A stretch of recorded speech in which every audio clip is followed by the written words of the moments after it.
د النساء مبارکه سوره چې د قران عظیم شان څلورمه سوره ده په مدینه منوره کې را نازله شوې ده. یو سل شپږاویا مبارک آیاتونه لري. تلاوت او پښتو ترجمه یې له شپږ شپېتم آیات څخه اورئ. اعوذ بالله من الشیطان الرجیم. پناه وړم الله تعالی شړل شوی شیطان څخه. بسم الله الرحمن الرحیم. د الله په نوم چې ډیر زیات مهربان پورا رحم لرونکی دی. ولو أنا كتبنا عليهم أن اقتلوا أنفسكم أو اخرجوا من دياركم ما فعلوه إلا قليل منهم ولو أنهم فعلوا ما يوعظون به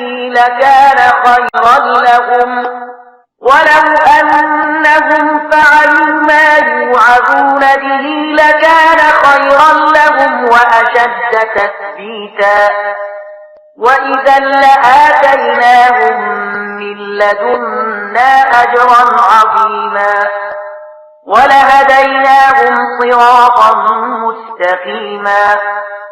کومه هغه ته حکم کړی وای چې خپل ځانونه ووژني یا خپل کورونو څخه ووځي، نو له هغه څخه به ډیرو لږو کسانو پر عمل کړی وای.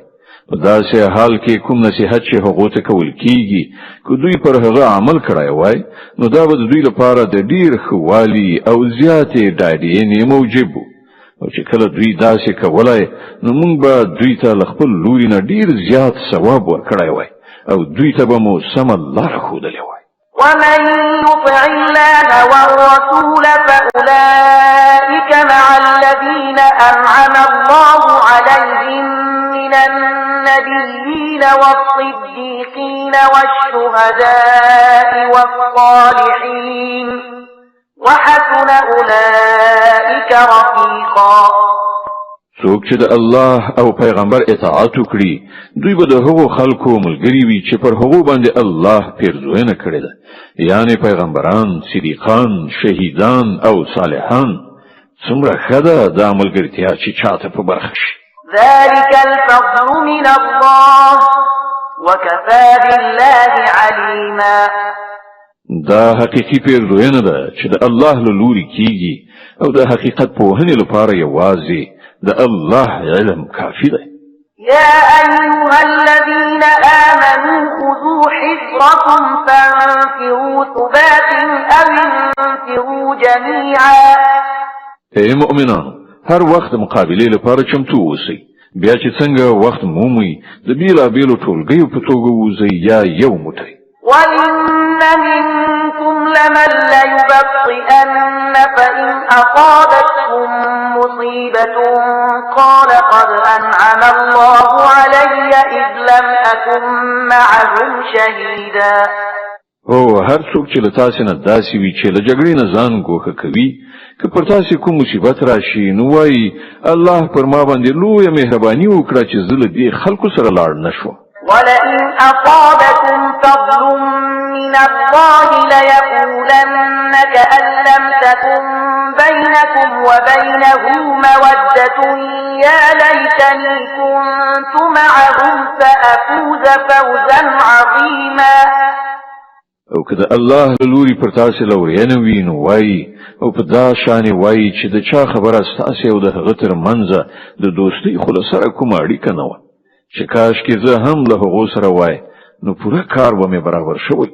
فليقاتل في سبيل الله الذين يشرون الحياة الدنيا بالآخرة ومن يقاتل في سبيل الله فيقتل أو يغلب فسوف نؤتيه أجرا عظيما. داسې خلکو ته د ښکاروي چې د الله په لاره کې جنګېدل هغو خلکو ته پکار دي چې د آخرت په بدل کې د دنیا ژوند خرڅوي. نو چې د الله په لاره کې وجنګېږي او ووژل شي یا برلاس شي، هغه ته به موږ ارومرو ستر ثواب ور په برخه کړو. وما لكم لا تقاتلون في سبيل الله والمستضعفين من الرجال والنساء والولدان الذين يقولون ربنا أخرجنا من هذه القرية القرية الظالم أهلها واجعل لنا من لدنك وليا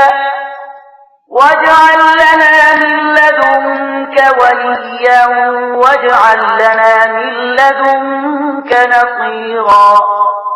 اخر څه دلیل دی چې تاسو د الله په لار کې د هغو بېوسې نارینه‌و ښځو او ماشومانو په خاطر نه جنګیږئ چې کمزوري کړای شوي دي، تر فشار لاندې نیول شوي دي او فریادونه کوي چې خدایه موږ له دې وطنه چې اوسیدونکي ظالمان دي وباسي او له خپل لوري نه زموږ کوم سرپرست او مرستندوی پیدا کړي.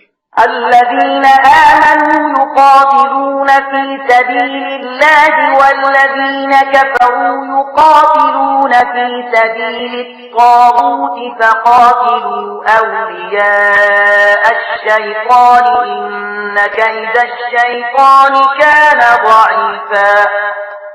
کوم خلکو چې د ایمان لار غوړه کړې ده هغوی د الله په لار کې جنگيږي او کوم کسانو چې د کفر لار غوړه کړې ده هغوی د طاغوت یعنی شیطان په لار کې جنگيږي.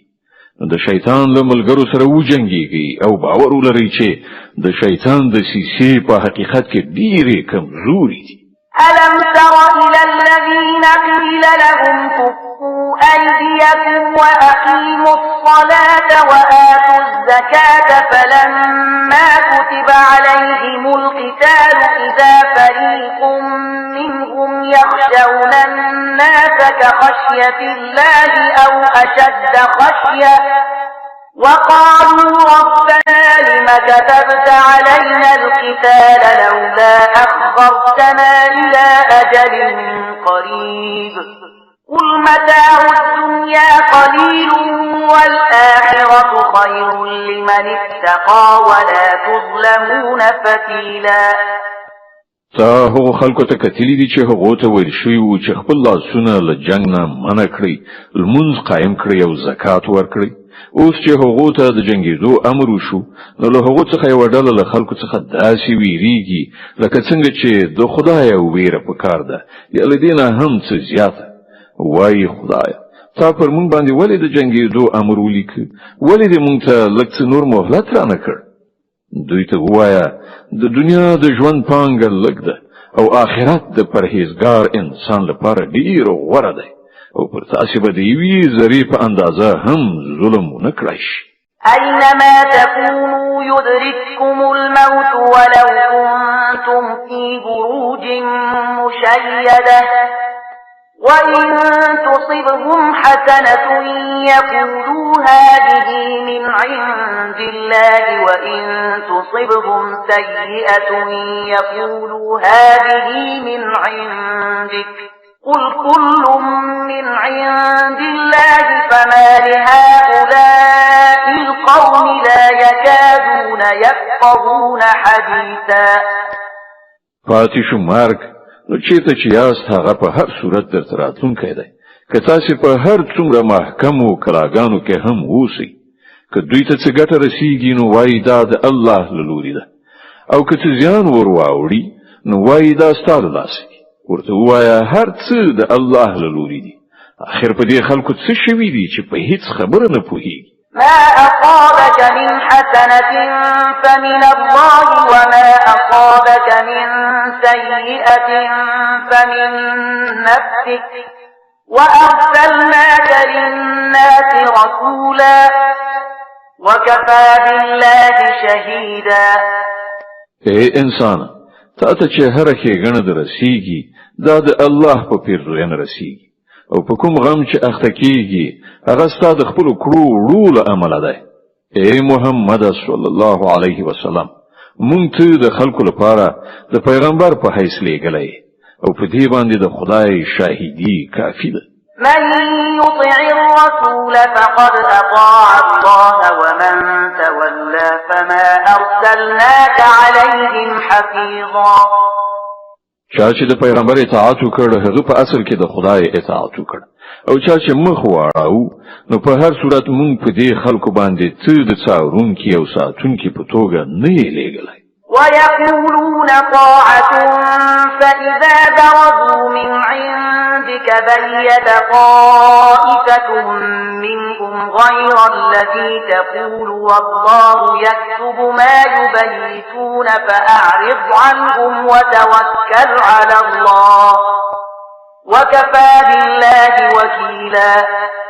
هغوی په خوله وایي چې موږ فرمان بردار یو، خو کله چې ستا له څنګ نه لرې کېږي نو د هغوی یوه ډله د شپې له مخې سره راټولېږي، ستا د خبرو په خلاف مشورې کوي. الله د هغوی دا ټولې پټې مشورې لیکي. ته د هغو پروا مه کوه او پر الله توکل وکړه، همغه د توکل لپاره کافي دی. د النساء مبارکه سوره چې د قرآن عظیم الشان 4مه سوره ده، په مدینې منورې کې را نازله شوې ده. 106 مبارک آیتونه لري. تلاوت او پښتو ترجمه یې له 82 آیت څخه اوري. افلا يتدبرون القرآن ولو كان من عند غير الله لوجدوا فيه اختلافا كثيرا. آیا دا خلک قرآن ته نظر کیږي؟ که دا د الله نه پرته د کوم بل چالو لوري وای نو په دې کې به ډیر څه ګډ وډ بیان موندل کېده. وإذا جاءهم أمر من الأمن أو الخوف أذاعوا به ولو ردوه إلى الرسول وإلى أولي الأمر منهم لعلمه الذين يستنبطونه منهم ولولا فضل الله عليكم ورحمته لاتبعتم الشيطان إلا قليلا.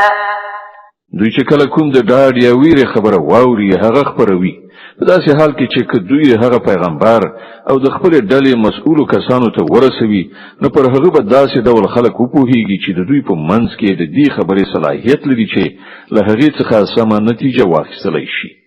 که پر تاسې د الله مهرباني او رحمت نه وای نو ستاسې نیمګړتیاوې داسې وي چې له څو تنو پرته به نور ټول په شیطان پسې خوځېدلي وي. فقاتل في سبيل الله لا تكلف إلا نفسك وحرض المؤمنين عسى الله أن يكف بأس الذين كفروا والله أشد بأسا وأشد تنكيلا. اے پیغمبره، ته د الله په لار کې وجنګېږه، ته له خپل ځانه پرته د بل هیڅ چا لپاره مسؤل نه یې. البته مؤمنان د جنگیدو لپاره وهڅوه. لري نه ده چې الله د کافرانو زور مات کړي.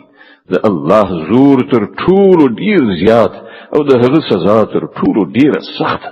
من يشفع شفاعة حسنة يكن له نصيب منها ومن يشفع شفاعة سيئة يكن له كفل منها وكان الله على كل شيء مقيتا. څوک چې د نیکۍ سپارښت وکړي هغه به له همغې څخه برخه ومومي، او څوک چې د بدۍ سپارښت وکړي هغه به له همغې نه برخه ومومي، او الله په هر شي نظر لرونکی دی. وإذا حييتم بتحية فحيوا بأحسن منها أو ردوها إن الله كان على كل شيء حسيبا. او څوک چې په درناوي سره تاسو ته سلام واچوي نو هغه ته له هغې نه په ښه توګه ځواب ورکړئ، یا لږ تر لږه په همغه شان. الله د هر شي حساب اخیستونکی دی. الله لا إله إلا هو ليجمعنكم إلى يوم القيامة لا ريب فيه ومن أصدق من الله حديثا. الله هغه دی چې له هغه پرته هیڅ کوم بل خدای نشته. هغه به تاسو ټول د قیامت په هغه ورځ راټول کړي چې د هغې په راتګ کې هیڅ کوم شک شبهه نشته، او د الله له خبرې ډیره زیاته ریښتینې خبره د بل چا کېدی شي. فما لكم في المنافقين فئتين والله أركسهم بما كسبوا أتريدون أن تهدوا من أضل الله ومن يضلل الله فلن تجد له سبيلا. نو دا پر تاسې څه شوي دي چې د منافقانو په باب ستاسې په منځ کې دوه مفکورې موندل کېږي. په داسې حال کې کومې بدۍ چې هغو ګټلې دي د هغو لامل الله هغوی بیرته په شاه ګرځولي دي. آیا تاسو غواړئ چاته چې الله هدایت نوي کړی هغه ته تاسو هدایت وکړئ؟ حالدا چې څوک چې د الله له لارې واوړي د هغه لپاره ته کومه لاره نشي پیدا کولی. ودوا لو تكفرون كما كفروا فتكونون سواء فلا تتخذوا منهم أولياء حتى يهاجروا في سبيل الله فإن تولوا فخذوهم واقتلوهم حيث وجدتموهم ولا تتخذوا منهم وليا ولا نصيرا. وغوی خدا غواړي لکه چې څنګه په خپل کافران دي همغه سي تاسو هم کافران شي ترڅو چې تاسو او هغوی ټول سره برابر شي. لدې عمل له هغونه هیڅ څوک خپل دوستان منی سي ترڅو چې هغوی د خدای په لار کې هجرت ونکړي او که هغوی له هجرت نه من راوړي نو چیرته چې ومومي ویني سي او وی وجني او له هغوی نه هیڅ یو خپل دوست او مرستندوی مګرځوي إلا الذين يصلون إلى قوم بينكم وبينهم ميثاق أو جاءوكم حصرت صدورهم أن يقاتلوكم أو يقاتلوا قومهم ولو شاء الله لسلطهم عليكم فلقاتلوكم فإن اعتزلوكم فلم يقاتلوكم وألقوا إليكم السلم فما جعل الله لكم عليهم سبيلا. البته هغه منافقان لدی حکم څخه مستثنا دي چې له یو داسې قوم سره یو ځای شي چې له هغه سره ستاسو تړون وي. د غراض هغه منافقان هم مستثنا دي چې تاسو ته راځي او له جګړې نه زړه تورن دي نه له تاسو سره جنگیدل غواړي او نه له خپل قوم سره. که الله غوښتلای نو هغوی به پر تاسو مسلط کړي وای او هغوی به هم د سره جنگیدلی وای. له دې کبله که هغوی له تاسو نه څنګه کړي او له جنگیدونه لاس په سر شي او تاسو ته د روغي جوړې لاس اوږد کړي نو الله تاسو لپاره هغه ته د لاس اوږدولو کومه لاره نه ده پریښي. ستجدون آخرين يريدون أن يأمنوكم ويأمنوا قومهم كلما ردوا إلى الفتنة أركسوا فيها فإن لم يعتزلوكم ويلقوا إليكم السلم ويكفوا أيديهم فخذوهم واقتلوهم حيث ثقفتموهم وأولئكم جعلنا لكم عليهم سلطانا مبينا. تاسو به یو بل ډول داسې منافقان وګورئ چې غواړي له تاسو سره هم په امن ووسیږي او له خپل قوم سره هم او چې هر کله د فتنې فرصت په لاس ورشي بې موجبه به پکې ځان وغورځوي. د غراض خلک ستاسو له مقابلې نه په څنګ نشي او تاسو ته دروغي جوړې پیشنهاد ونکړي او لاس ونخلي نو چې هر چیرته مو ومندل ویني سي او وی وجني پر هغه باندې د لاس پورته کولو لپاره مونږ تاسو ته ښکارا سند درکړی دی. وما كان لمؤمن أن يقتل مؤمنا إلا خطأ ومن قتل مؤمنا خطأ فتحرير رقبة مؤمنة ودية مسلمة إلى أهله إلا أن يصدقوا فإن كان من قوم عدو لكم وهو مؤمن فتحرير رقبة مؤمنة وإن كان من قوم بينكم وبينهم ميثاق فدية وإن كان من قوم بينكم وبينهم ميثاق فدية مسلمة إلى أهله وتحرير رقبة مؤمنة فمن لم يجد فصيام شهرين متتابعين توبة من الله وكان الله عليما حكيما. دا د یو مؤمن کار نه دی چې بل مؤمن ووژني مګر دا چې خطای ورڅخه وشي او څوک چې کوم مؤمن په خطای سره ووژني نو د هغه کفاره دا ده چې یو مؤمن له غلامۍ نه آزاد کړي او د وژل شوي وارثانو ته د وینو بیه ورکړي مګر دا چې هغوی خونی وبخي خو که هغه وژل شوی مسلمان له کوم داسې قوم څخه و چې له هغه سره ستاسې دښمني وي نو د هغه کفاره د یو مؤمن غلام آزادول دي او که هغه د کوم یو داسې نامسلمان قوم وګړی و چې له هغه سره ستاسې تړونو نو د هغه وارثانو ته به د وینو بیه ورکول او د یو مؤمن غلام آزادول وي لکه څوک غلام ونه مومي پرلپسې د 2 میاشتې روژه ونیسي دا په دې ګناه باندې الله ته د توبې ایستلو طریقه ده او الله د علم او پوهې خاوند دی ومن يقتل مؤمنا متعمدا فجزاؤه جهنم خالدا فيها وغضب الله عليه ولعنه وأعد له عذابا عظيما پاتې شو هغه څوک چې کوم مؤمن له پوهې او ادراک سره ووژني نو د هغه سزا دوزخ دی چې په هغه کې به د تل لپاره استوګن وي پر هغه باندې د الله غضب او لعنت دی او الله د هغه لپاره سخت عذاب تیار کړی دی يا أيها الذين آمنوا إذا ضربتم في سبيل الله فتبينوا ولا تقولوا لمن ألقى إليكم السلام لست مؤمنا تبتغون عرض الحياة الدنيا فعند الله مغانم كثيرة كذلك كنتم من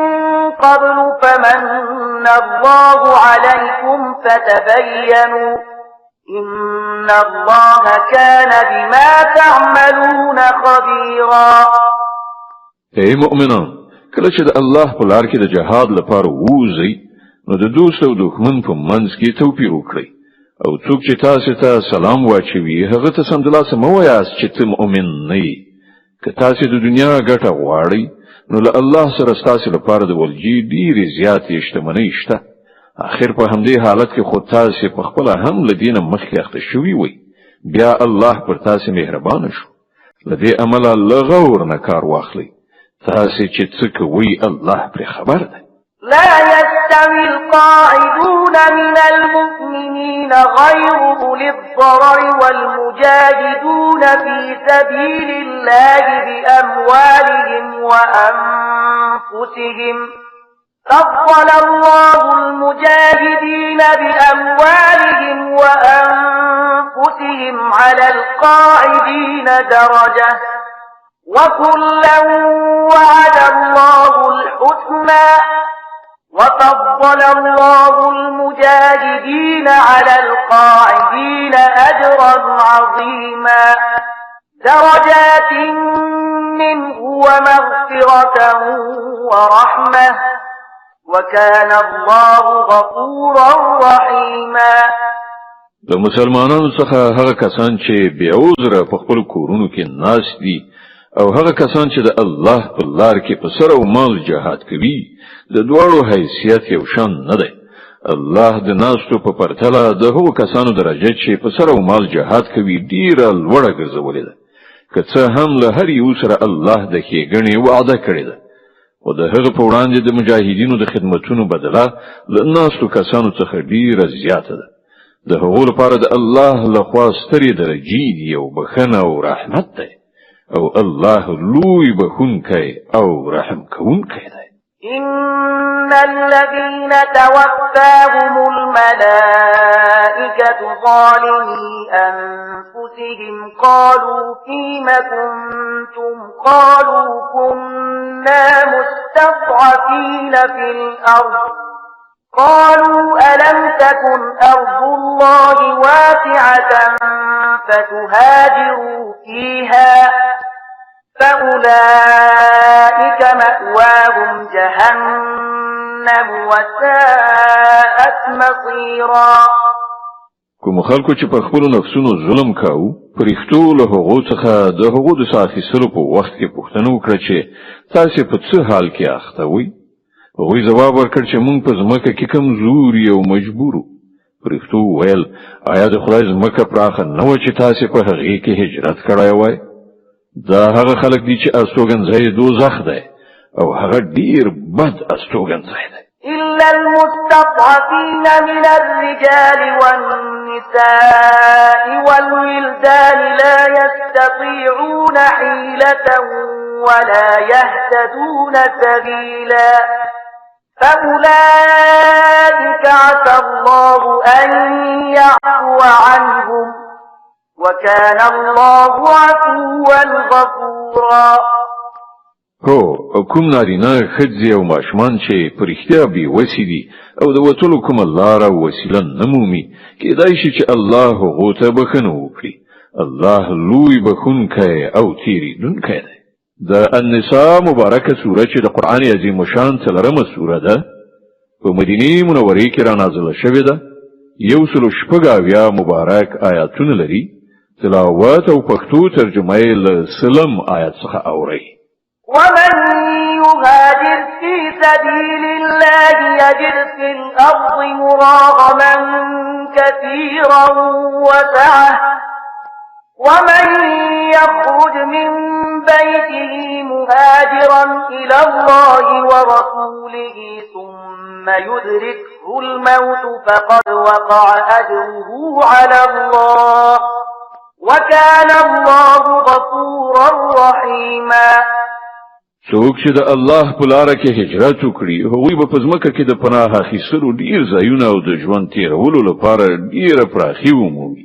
او څوک چې له خپل کوره د الله او پیغمبر خواته د هجرت کولو لپاره وځي بیا په لاره کې ورته مرګ راشي د هغه ثواب د الله په نزد ثابت شو. الله ډیر بخښونکی او رحیم دی. وإذا ضربتم في الأرض فليس عليكم جناح أن تقصروا من الصلاة إن خفتم أن يفتنكم الذين كفروا إن الكافرين كانوا لكم عدوا مبينا. وکله چې تاسو په سفر ووتلی نو څه باک نشته که په لمانځه کې لنډوالی وکړئ. په تیره بیا کله چې تاسو سره دا ویروي چې کافران به مو وځوروي ځکه چې هغوی په ښکاره څرګنده ستاسې دښمنۍ ته ملا تړلې ده. وإذا كنت فيهم فأقمت لهم الصلاة فلتقم طائفة منهم معك وليأخذوا أسلحتهم فإذا سجدوا فليكونوا من ورائكم ولتأت طائفة أخرى لم يصلوا فليصلوا معك وليأخذوا حذرهم وأسلحتهم ود الذين كفروا لو تغفلون عن أسلحتكم وأمتعتكم فيميلون عليكم ميلة واحدة ولا جناح عليكم إن كان بكم أذى من مطر أو كنتم مرضى أن تضعوا أسلحتكم وخذوا حذركم إن الله أعد للكافرين عذابا مهينا. او ای پیغمبر کله چې ته د مسلمانانو په منځ کې او د جنگ په حالت کې له هغو سره په لمانځه ولاړې نو په کار ده چې له هغو سره یوه ډله له تا سره ودرېږي او وسله دې اخیستې وي.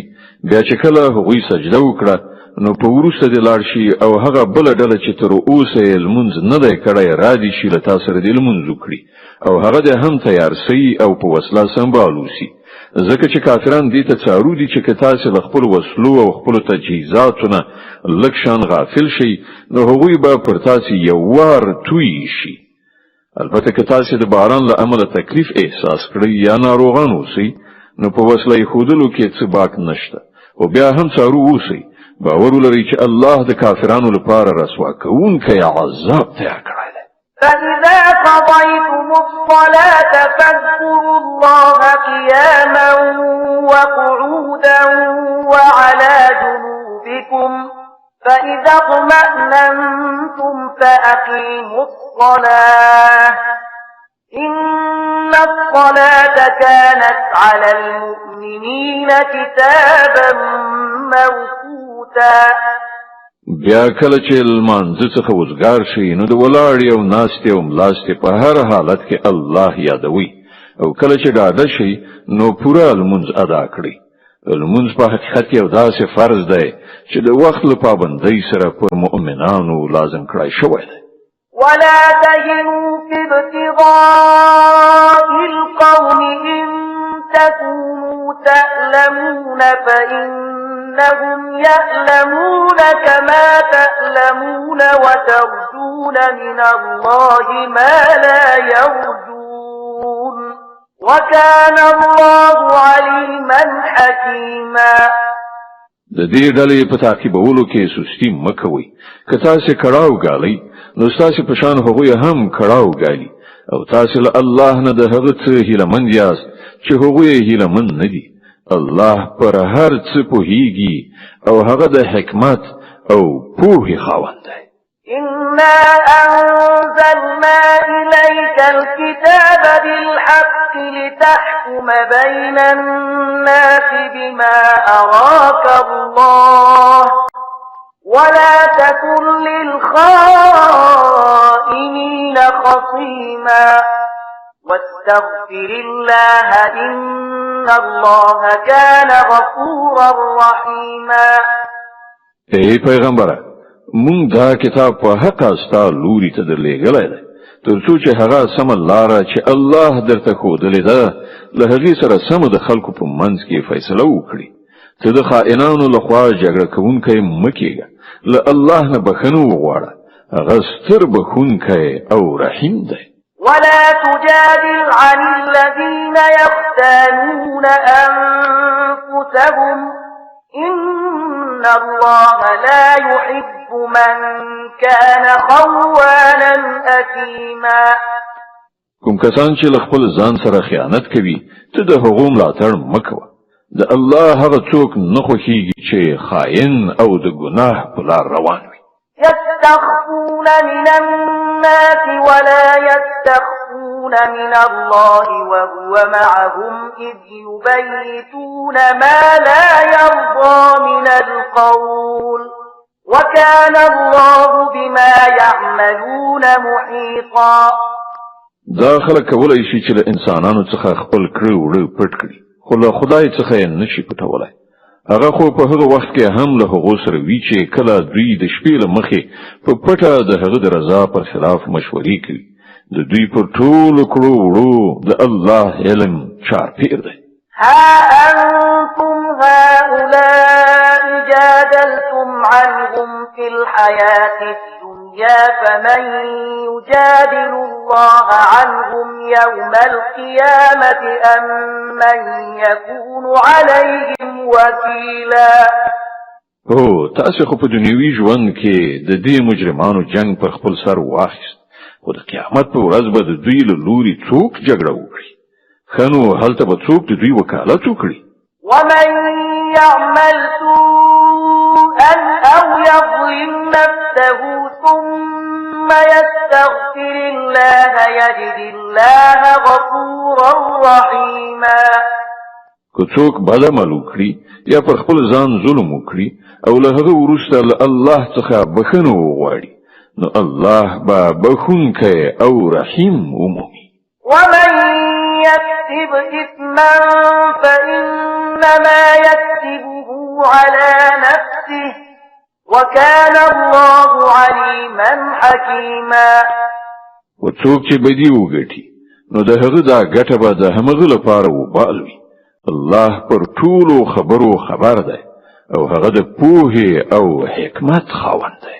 ومن يكسب خطيئة أو إثما ثم يرم به بريئا فقد احتمل بهتانا وإثما مبينا. او چا چې کومه خطا یا ګناه وکړه او د هغې تورې پر کوم بې ګناه ولګاوه هغه نو د لوی بهتان او څرګندې ګناه پیټی وتاړه. ولولا فضل الله عليك ورحمته لهمت طائفة منهم أن يضلوك وما يضلون إلا أنفسهم وما يضرونك من شيء وأنزل الله عليك الكتاب والحكمة وعلمك ما لم تكن تعلم وكان فضل الله عليك عظيما. ای پیغمبر که د الله فضل پرتان نه وای او د هغه د رحمت نه برخوردار نه وای نو د هغه یوې ډلې خو په غلط پوهنه یعنی گمراهی کې ستاسو غرزولو فیصله کړې و په داسې حال کې چې په حقیقت کې هغه له خپل ځان پرته هیڅوک په غلط پوهنه یعنی گمراهی کې نه غرزاو او تاسو هیڅ ځان نشو اړولای. الله پر تا کتاب او حکمت نازل کړای دی او تاسو هغه څه خو دلی دي چې تاسو معلوم نو او پر تا باندې د هغه مهرباني ډیره زیاته. لا خير في كثير من نجواهم إلا من أمر بصدقة أو معروف أو إصلاح بين الناس ومن يفعل ذلك ابتغاء مرضات الله فسوف نؤتيه أجرا عظيما. د خلکو په پټو خبرو اترو کې زیاتره څه ښېګڼه نه وي. هو که څوک په پټه توګه د صدقې او خیرات لارښوونه وکړي یا د کوم ښه کار لپاره یا د خلکو په چارو کې د اصلاح کولو لپاره چاته څه ووایي نو البته دا ښه خبره ده او څوک چې د الله د خوشحالولو په خاطر داسې وکړي هغه ته به موږ لوی ثواب ور په برخه کړو. ومن يشاقق الرسول من بعد ما تبين له الهدى ويتبع غير سبيل المؤمنين نوله ما تولى ونصله جهنم وساءت مصيرا. او چا چې د پیغمبر دښمنۍ ته ملا تړلې وي او د مؤمنانو له طریقې نه پرته په کومه بله لاره لاړ شي په داسې حال کې چې سمه لار ورته څرګنده شوې وي نو هغه به مونږ په همغه لوري وخوځوو چې هغه لوري ته هغه په خپله ورګرځېدلی او هغه به دوزخ ته ننباسو چې خورا بد استوګنځی دی. إن الله لا يغفر أن يشرك به ويغفر ما دون ذلك لمن يشاء ومن يشرك بالله فقد ضل ضلالا بعيدا. إن يدعون من دونه إلا إناثا وإن يدعون إلا شيطانا مريدا لعنه الله وقال لأتخذن من عبادك نصيبا مفروضا ولأضلنهم ولأمنينهم ولآمرنهم فليبتكن آذان الأنعام ولآمرنهم فليغيرن خلق الله ومن يتخذ الشيطان وليا من دون الله فقد خسر خسرانا مبينا. د الله په وړاندې یوازې د شرک بخښنه نشته. له هغه پرته نور ټول څه بخښل کېدای شي چاته چې هغه بخښنه کول وغواړي. چا چې له الله سره څوک شریک وګاڼه هغه په ګمراهۍ کې له حق نه ډیر لرې لاړ. هغوی له خدایه پرته د ښځینه بتانو بندګي کوي. هغوی هغه باغي شیطان معبود ګرځوي چې الله هغه لعنتي کړی دی. هغوی د هغه شیطان اطاعت کوي چې هغه الله ته ویلي و چې زه به ستا له بندګانو نه یوه ټاکلې برخه واخلم، زه به هغوی منحرف کړم، زه به هغوی په هیلو کې واچوم، زه به هغو ته امر وکړم او هغوی به زما په امر د څارویو غوږونه څیرې کړي او زه به هغو ته امر وکړم او هغوی به زما په امر په خدایي ساخت کې رد و بدل راولي. چا چې دا شیطان د الله په ځای خپل ولی او سرپرست ونیاوه هغه په ښکاره زیان کې وغورځېد. يعدهم ويمنيهم وما يعدهم الشيطان إلا غرورا هغه له دې خلکو سره وعدې کوي او هغوی په هیلو کې اچوي او د شیطان ټول وعدې له غولولو پرته نور څه نه دي. أولئك مأواهم جهنم ولا يجدون عنها محيصا. د دې خلکو استوګنځای دوزخ دی چې له هغه نه به دوی د ژغورنې هیڅ لاره ونه مومي. والذين آمنوا وعملوا الصالحات سندخلهم جنات تجري من تحتها الأنهار خالدين فيها أبدا وعد الله حقا ومن أصدق من الله قيلا.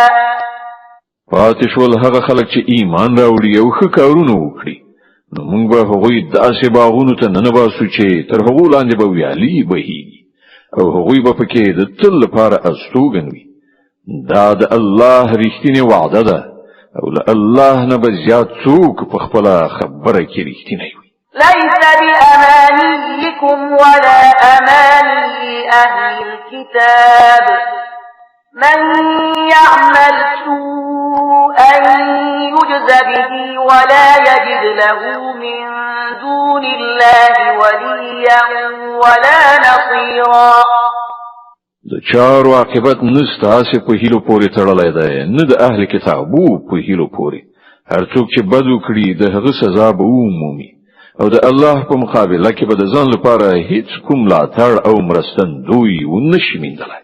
ومن يعمل من الصالحات من ذكر أو أنثى وهو مؤمن فأولئك يدخلون الجنة ولا يظلمون نقيرا. او څوک چې ښه عملونه وکړي که هغه نارینه وي او که ښځه په دې شرط چې هغه مؤمن وي نو همداسې خلک به جنت ته ننوځي او د یوې ذرې په اندازه به د هغو په حق کې ظلم ونشي. ومن أحسن دينا ممن أسلم وجهه لله وهو محسن واتبع ملة إبراهيم حنيفا واتخذ الله إبراهيم خليلا. او څوک دی ښه دیندار له هغه چا نه چې الله ته ځان وسپاره او په نیکوکارۍ لاس پورې کړ په یوه لاره لوري روان شو د ابراهیم د مسلک پیروي وکړه د هغه ابراهیم مسلک چې الله هغه په دوستۍ نیولی. ولله ما في السماوات وما في الأرض وكان الله بكل شيء محيطا. په اسمانونو او ځمکه کې چې هر څه دي د الله دي او د الله علم له هر څه نه چاپیر دی. ويستفتونك في النساء قل الله يفتيكم فيهن وما يتلى عليكم في الكتاب في يتامى النساء اللاتي لا تؤتونهن ما كتب لهن وترغبون أن